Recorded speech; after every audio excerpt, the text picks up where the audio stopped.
I grew up there, went to high school there, later went to the University of Arizona, ended up with a law degree.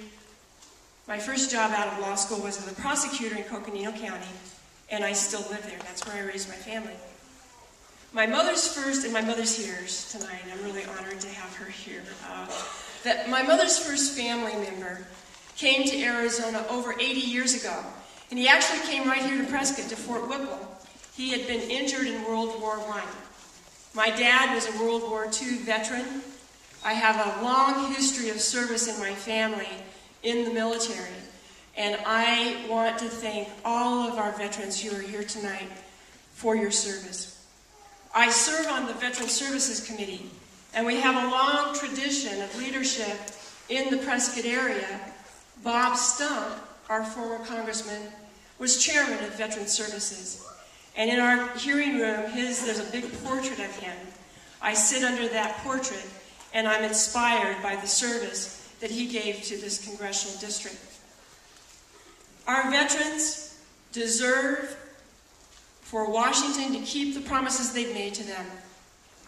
And I keep a little sign over my desk that says, "Fight for veterans with all your might, because they have earned the right."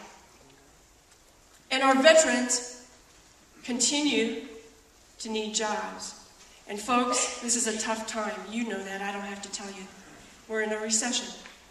And jobs is my top priority. It's all about getting folks back to work. And I'm looking, because I'm concerned about spending as you are, for job projects that take federal action and very little, if any, federal spending. And one of those job projects was right here in Yavapai County. We were able to work with the Yavapai County Fairgrounds Board to keep the fairgrounds open. I was just there last night, and what a joyful sight that was. And that saved 300 jobs here. But we've got to do more. We still have too many folks out of work. I've made the commitment. My goal is to see a diversified, sustainable economy in Congressional District 1 that's not dependent on just one or two sectors, because we see what happens when we do that. But it keeps our ranchers, keeps our farmers, keeps our mines open. It keeps tourism, and it keeps our small businesses. Charlie's given me the sign here, and I'll talk more about jobs, but I want to thank Mona, Charlie, Jennifer, everybody for putting this together, and I really appreciate it. Thank the Tea Party for being here tonight. Thank you very much. Next to speak is Dr. Paul Gosar. Folks, it's great to see all those smiles. I'm Dr. Paul Gosar, and I'm the dentist from Flagstaff, and I've lived there for 25 years. So please don't underestimate the power of a toothbrush. I'm the proud product of immigrant grandparents who came to this country the right way. One, a French Basque sheep and cattle rancher, and the other one, a Slavic butcher. You know, I can't ride very well, but I can sure cut a good piece of meat. But I also found out something else. This is how much pride there was to be about an American. My grandfather was 33 when he went to the 3rd grade to learn the English language. How proud he was. I'm also the first of 10 kids, and I'm the smallest of 7 boys. So I understand what it's all about hand-me-ups and hand-me-downs. And yes, my mom will be proud I don't have any patches on my knees.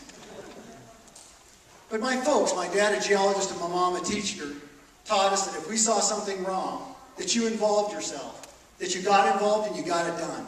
Because if you didn't, you were as guilty as the next person doing it. And oh, what a template they gave us. My dad and my mom activated a small town in western Wyoming where he grew up, where we took on the Nuclear Energy Commission. And guess what? We beat them. It's amazing what one person can start, a family can get behind, but what teamwork, a community, it takes to take on the federal government. In the 25 years I've lived in Flagstaff, I've done nothing less. I have spoken up on behalf of patients' rights and small business, even to the point where I had to take on my own profession. Yes, I got ran over, but I got back up. I got ran over again. And everything I said that was going to happen actually happened in this healthcare bill, with an individual who was the first non-doctor doing surgical procedures, who wasn't accountable to you or state boards, and had a high school diploma and 18 months training. That's why I'm here. It's time to make a difference. Common sense, personal accountability, personal responsibility. This is America. Freedoms don't come cheap. There is a price. Folks, this is the retaking of America. We each have to have a little bit of ourselves left behind. When our forefathers took that oath and they signed that declaration, they thought they were giving it all. It's our generation to take it back. The folks here in Yavapai County, Tea Party from Yavapai and Prescott, Flagstaff, thank you so very much. Thanks for making and taking back America. Thank you.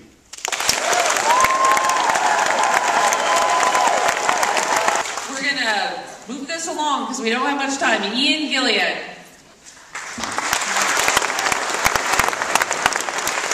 Good evening, ladies and gentlemen. I appreciate you being here tonight. I know that you have taken time out of your busy lives to come and learn and listen and to make a more informed decision. I'm grateful for the Yavapai Tea Party and for their willingness to host this event, to organize it, and to invite each one of us. I'm grateful to be here. Let me tell you just briefly a little bit about who I am and why I'm running for office, and that's for the United States Senate, and I'm running as an independent write-in candidate. I've been in Arizona since 1995, so I'm the newcomer of the three of us that are sitting here.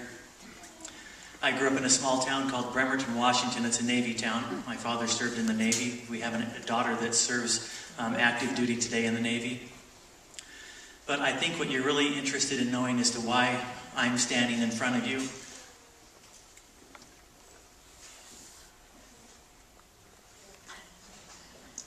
now, let me explain that emotion. Many of you feel as I do.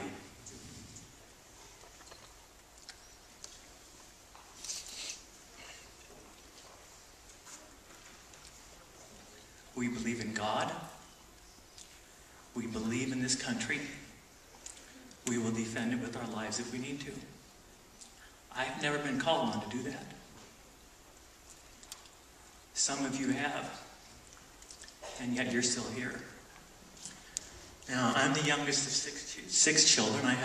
I grew up with three older sisters. I apologize. They all taught me to cry really well.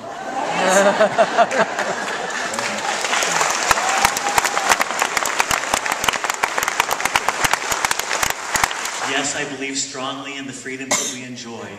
And no, I'm not embarrassed to cry in public. And I cry when I fire people, when I have hard decisions to make. And I'm willing to hold the line when we make difficult decisions when it comes to budget or other things that impact your lives and my life. I can tell you that I come from a working background. I have a high school diploma. I'm a former senior vice president in a Fortune 1000 company. I know what it feels like to work your way up, to bootstrap yourself. I know what it means to run a company. I have my own business today in management consulting, and I work with a variety of industries. My wife and I are married, and we have, good thing because she's my wife. We are the parents of 9 children and 5 grandchildren.